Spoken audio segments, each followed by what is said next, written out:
ಹಿಂಗೇನ ಕರ್ತನ ನಾಮಕ್ಕೆ ಸ್ತೋತ್ರವಾಗಲಿ. ತಾಯಿ ಕಮಲಮ್ಮ ಅವರು ಎಷ್ಟುವರೆಗೂ ನಮ್ಗೆ ಆರಾಧನೆ ನಡೆಸ್ತಾರೋ ಅದು ದೇವರ ಮೇಲೆ ಬಿಟ್ಟಿದ್ದ ವಿಷಯ. ಮತ್ ಪುನಃ ಮೊನ್ನೆ ದಿವಸ ಈ ರಾತ್ರಿ ಎಲ್ಲ ನಾವು ಆರಾಧನೆ ಮಾಡಿದ್ದೇವೆ. ಇವತ್ತಿನ ದಿವಸದಲ್ಲಿ ಜ್ಞಾಪಕಾರ್ಥ ಕೂಟಕ್ಕೆ ನಾವು ಬಹಳ ಸಂತೋಷ. ಎಲ್ಲ ಹೆಣ್ಮಕ್ಳು ಮತ್ತು ಗಂಡು ಮಕ್ಕಳು ಅವರ ಆಶೀರ್ವಾದದಿಂದ ಇವತ್ತಿನ ದಿವಸದಲ್ಲಿ ಜ್ಞಾಪಕಾರ್ಥ ದಿವಸ ನೀವು ಬಂದು ಕುಳಿತುಕೊಂಡು ದೇವರಿಗೆ ಮಹಿಮೆ ಆಗ್ತಕ್ಕಂತ ರಾಗವನ್ನು ನೀವು ಹಾಡ್ತಾ ಇದ್ದೀರಿ. ಇದು ಹಿಪ್ಪಗಾಯಿ ಗ್ರಾಮದಲ್ಲಿ ಮೊದಲನೇದಂತ ನಾನು ತಿಳ್ಕೊಳ್ತೇನೆ. ಯಾಕಂದ್ರೆ ಮನುಷ್ಯನು ಏನ್ ಮಾಡಕ್ ಸಾಧ್ಯ ಇಲ್ಲ, ದೇವ್ರು ಮಾಡ್ತಾ ಇದ್ದಾನೆ. ಅದಕ್ಕಾಗಿ ನಾನು ವಿಶೇಷವಾಗಿ ಸಭಾಪಾಲಕರಿಗೆ ವಂದನೆ ತಿಳಿಸಿ ಅವರು ರಾಗ ಹಾಡ್ಬೇಕಂತ ಹೇಳಿ ಕೇಳಿದ್ದಾರೆ.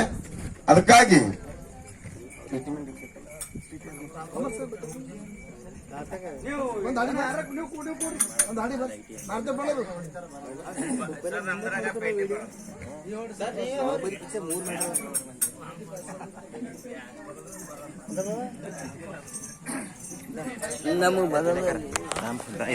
ನಾವು ಮೊನ್ನೆ ರಾಗ ಹಾಡ್ತಕ್ಕಂತ ಹಾಡುಗಳು ಮತ್ತೆ ಪುನಃ ತಿರುಗಿ ನಾನು ಅದು ಹಾಡೋದಿಲ್ಲ. ನಾವು ಆ ಹಾಡುಗಳೆಲ್ಲ ಹೋದು ಮತ್ತೆ ಪುನಃ ಹೊಸದೇ ಹಾಡ್ತೇವೆ. ಬೇರೆ ಯಾಕಂದ್ರೆ ಹಾಡಿನ ಹಾಡು ಹಾಡ್ತಕ್ಕಂಥದ್ದು ನನ್ಗೆ ಇಷ್ಟ ಇಲ್ಲ.